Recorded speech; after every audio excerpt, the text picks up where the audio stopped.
62 वर्षीय महिला पर किया हमला। कुल्लू में संदिग्ध परिस्थितियों में उत्तराखंड के 37 वर्षीय व्यक्ति की हुई मौत। बाइक चोरी के आरोप में पुलिस ने 2 युवकों को किया गिरफ्तार। नवंबर माह से सरकार चखाएगी काले चने का स्वाद। हिमाचल प्रदेश विधानसभा की कार्यवाही अनिश्चित काल के लिए स्थगित। पर्यटन कारोबार पटरी पर लाने के लिए पर्यटन विभाग ने तैयार किया मास्टर प्लान। महिलाओं को 33% सीटों पर आरक्षण मिलने के बाद अब इसको लेकर सियासत भी तेज है। में एक जंगली भालू ने 62 वर्षीय महिला पर हमला किया है।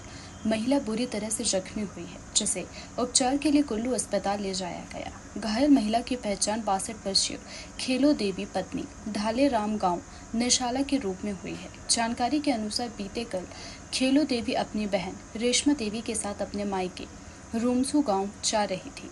इसी दौरान जब वह चचोगी रूमसू के पास पहुंचे तो अचानक एक जंगली भालू ने उस पर हमला कर दिया।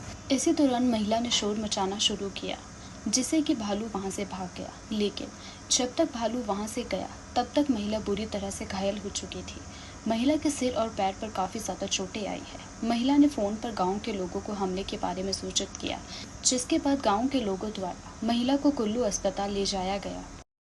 में मणिकरण के तहत आने वाले चोच गांव में उत्तराखंड के 37 वर्षीय व्यक्ति की मौत हो गई। वहीं पुलिस ने मामला दर्ज कर लिया है। हालांकि अभी तक मौत के कारणों का पता नहीं चल पाया है। मृतक की पहचान 37 वर्षीय प्रेम सिंह उत्तराखंड के रूप में हुई है। जानकारी के अनुसार प्रेम सिंह चोच गांव में काम करता था, जिस दौरान 19 सितंबर को उसे बेहोशी की हालत में कुल्लू के सरकारी अस्पताल में लाया गया, लेकिन वहां से उसे मेडिकल कॉलेज नीरचौक के लिए रेफर किया गया, जहां पर उसका इलाज किया जा रहा था। लेकिन उसने 24 सितंबर को इलाज के दौरान ही दम तोड़ दिया। मामले की पुष्टि एसपी साक्षी वर्मा के द्वारा की गई है। उन्होंने बताया कि शव को पोस्टमार्टम के लिए भेज दिया है। पोस्टमार्टम रिपोर्ट आने के बाद ही व्यक्ति की मौत के कारणों का खुलासा हो पाएगा। ऊना में पुलिस ने बाइक की चोरी के आरोप में 2 युवकों को गिरफ्तार किया है। पुलिस ने दोनों आरोपियों के खिलाफ मामला दर्ज कर लिया है। आरोपियों की पहचान पंकज कुमार निवासी हमीरपुर और राजवीर सिंह निवासी जालंधर के रूप में हुई है। दोनों आरोपियों का आपस में 13 साल का रिश्ता है। बता दें कि बाइक चालक ने पुलिस में शिकायत दर्ज करवाई थी कि 30 अगस्त को रीजनल अस्पताल ऊना के परिसर से उसकी बाइक चोरी हुई है, जिसके बाद पुलिस ने मामले की जांच शुरू कर दी थी। जांच के दौरान पुलिस ने 2 आरोपियों को बाइक सहित गिरफ्तार किया और उनके खिलाफ मामला दर्ज कर लिया। मामले की पुष्टि अतिरिक्त पुलिस अधीक्षक संजीव कुमार भाटिया ने की है। उन्होंने बताया कि दोनों आरोपियों को पुलिस रिमांड पर लेने की तैयारी कर ली गई है। राज्य खाद्य एवं आपूर्ति निगम अक्टूबर माह के बाद मिलने वाले पीडीएस राशन में काला चना दाल को शामिल करने जा रहा है। यह काला चना मूंग दाल की जगह दी जाएगी। बड़ी बात तो यह है कि सरकार के द्वारा इसके लिए अलॉटमेंट भी कर दी गई है। अलॉटमेंट के तहत बीपीएल के लिए प्रदेश में 2280 मैट्रिक टन, एपीएल के लिए 3336 टन, तो वहीं टैक्स पेयर परिवार के लिए 209 टन काले चने की डिमांड की गई है। बता दें कि यह मात्र 3 माह के लिए रखी गई है। हालांकि निगम के गोदाम में यह काला चना अक्टूबर माह में पहुंच जाएगा। इसके बाद नवंबर माह में यह डिपो के माध्यम से लोगों तक पहुंच जाएगा। बताया जा रहा है कि जो काला चना इस बार सरकारी सप्लाई में आम लोगों को मिलेगा वह बड़े ही बेहतर किस्म का माना जा रहा है। अब यह काला चना दाल किस रेट पर मिलेगी, इसका भी निगम द्वारा खुलासा किया गया है। मिली जानकारी के अनुसार जो मार्केट में काले चने का रेट होगा, उससे यह सरकारी राशन के तहत एपीएल को 15 रुपये कम दाम पर दिया जाएगा, जबकि बीपीएल को 20 रुपये के लगभग आने वाले रेट से कम मिलेगा। राज्य खाद्य एवं आपूर्ति मामले विभाग के निदेशक आर.के. गौतम के द्वारा खबर की पुष्टि की गई है। मानसून सत्र की कार्यवाही 36 घंटे 38 मिनट तक चली और सदन में कुल 743 तारांकित और अतिरांकित प्रश्न विधायकों द्वारा पूछे गए। इसके अलावा नियम 61 के तहत कुल 8 विषयों, नियम 62 के तहत 5 विषयों पर चर्चा हुई।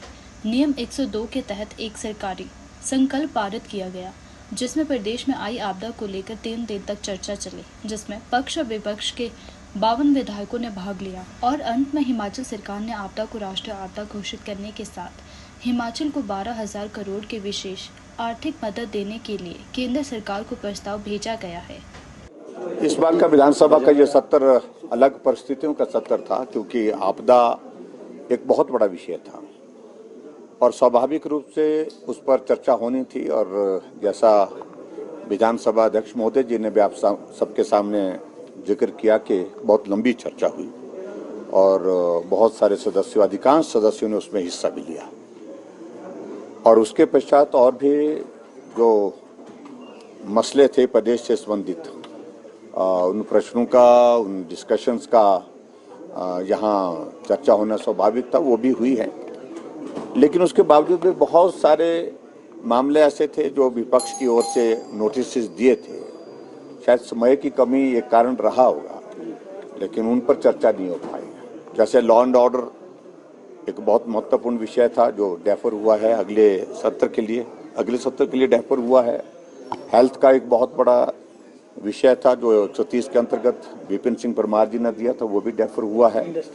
और इंडस्ट्री का जो पलायन होना हिमाचल प्रदेश से, जो चिंता का विषय हम सब लोगों के लिए, उसके चाहे वजूहात रीजंस कुछ भी रहे हों, लेकिन उसके बावजूद भी रीजंस हैं। और जिसमें बिजली की दरों में इंक्रीज होना और भी बहुत सारे इश्यूज हैं, तो उसके कारण वो एक सिचुएशन अलग तरह की बनी। उस पर चर्चा होनी बहुत लाजमी थी, लेकिन वो चर्चा नहीं हो पाई। मैं उम्मीद करता हूं कि अगले सत्र में उस पर चर्चा होगी। और इसके अतिरिक्त जिन बातों को विपक्ष की ओर से यहाँ माननीय सदन में उठाया गया, कुछ के उत्तर मिले, कुछ के उत्तर पूर्ण रूप से नहीं मिले। हमें इस बात को लेकर के अफसोस है कि बहुत सारे ऐसे मसले थे जहां हकीकत को छुपाने की कोशिश हुई है। प्रश्नों के उत्तर की अगर हम बात कहें, चाहे नियमों के अनुसार हमने किसी चर्चा को इस सदन में लाया हो और उस चर्चा पर उत्तर देते हुए मंत्री या मुख्यमंत्री की अगर बात कहें, तो वास्तविक परिस्थिति जो थी उससे हट करके जवाब दिए गए हैं, जो हकीकत नहीं है। सांसद और विधानसभा में महिलाओं को 33% सीटों पर आरक्षण मिलने के बाद अब इसको लेकर सियासत भी तेज है। भाजपा इसे केंद्र सरकार का मास्टर स्ट्रोक बता रही है, तो वहीं कांग्रेस डिलिमिटेशन के बाद आरक्षण लागू होने और जाति आधार पर कोटा न देने को लेकर केंद्र पर लगातार सवाल उठा रही है। इसी को लेकर या आईसीसी प्रवक्ता डॉली शर्मा ने शिमला में प्रेस वार्ता की और केंद्र सरकार पर सवाल उठाए। महिलाओं के सामने एक जुमला आने वाले चुनाव को मद्देनजर, 2024 के चुनाव के मद्देनजर एक जुमला छोड़ा गया। क्या छोड़ा गया कि महिलाओं को हम भागीदारी देना चाहते हैं 33%। अब सेंसस और डिलिमिटेशन की बात कर देते हैं। अब जाकर वो कब मिलेगा महिलाओं को? 2029। और हिमाचल प्रदेश की बात करूं तो 2031-32 में जाके महिलाओं को मिलेगा। अगर आप इतने सीरियस हैं इसके लिए, तो इसकी शुरुआत 2024 में क्यों ना हो? आप लाइए विमेन रिजर्वेशन 33% करिए 2024 में लागू। कांग्रेस पार्टी समर्थन करेगी आपका। और आज भी जो इन्होंने ये अधिनियम, नारी शक्ति वंदन अधिनियम 2023 लाया है, हमने इसका स्वागत किया है। लगातार कांग्रेस पार्टी के एक नेता ने, कांग्रेस पार्टी के अध्यक्ष ने, राहुल गांधी जी ने, सोनिया गांधी जी ने और हर कांग्रेस पार्टी के नेता ने ये कहा है कि आप लाइए, हम स्वागत करते हैं। लेकिन डिलिमिटेशन और जनगणना जैसी बातें आप क्यों ला रहे हैं? आप लाइए, करिए, पहले 24 में लागू करिए और फिर स्टेट्स में ले आइए, धीरे धीरे जनगणना करके, सेंसस करके, डिलिमिटेशन करके ले आइए। जैसे जैसे चुनाव आएंगे लाते रहिए, करते रहिए, महिलाओं को भागीदारी देते रहिए। शुरुआत 2024 से क्यों ना हो? प्रदेश में पर्यटन व्यवसाय को सबसे ज़्यादा नुकसान हुआ है और 2 महीने से पर्यटन कारोबार पूरी तरह से चौपट हो गया है। वहीं अब पर्यटन विभाग पर्यटन कारोबार को दोबारा से पटरी पर लाने के लिए प्लान तैयार कर रहा है। प्रदेश में पर्यटकों को लुभाने के लिए सभी जिलों में फेस्टिवल करवाए जा रहे हैं। इसका आगाज शिमला के चुनका से किया जा रहा है, जहां 12 अक्टूबर से अंतर्राष्ट्रीय फ्लाइंग फेस्टिवल शुरू होने जा रहा है, जिसमें कई देशों के पायलट इसमें हिस्सा ले रहे हैं।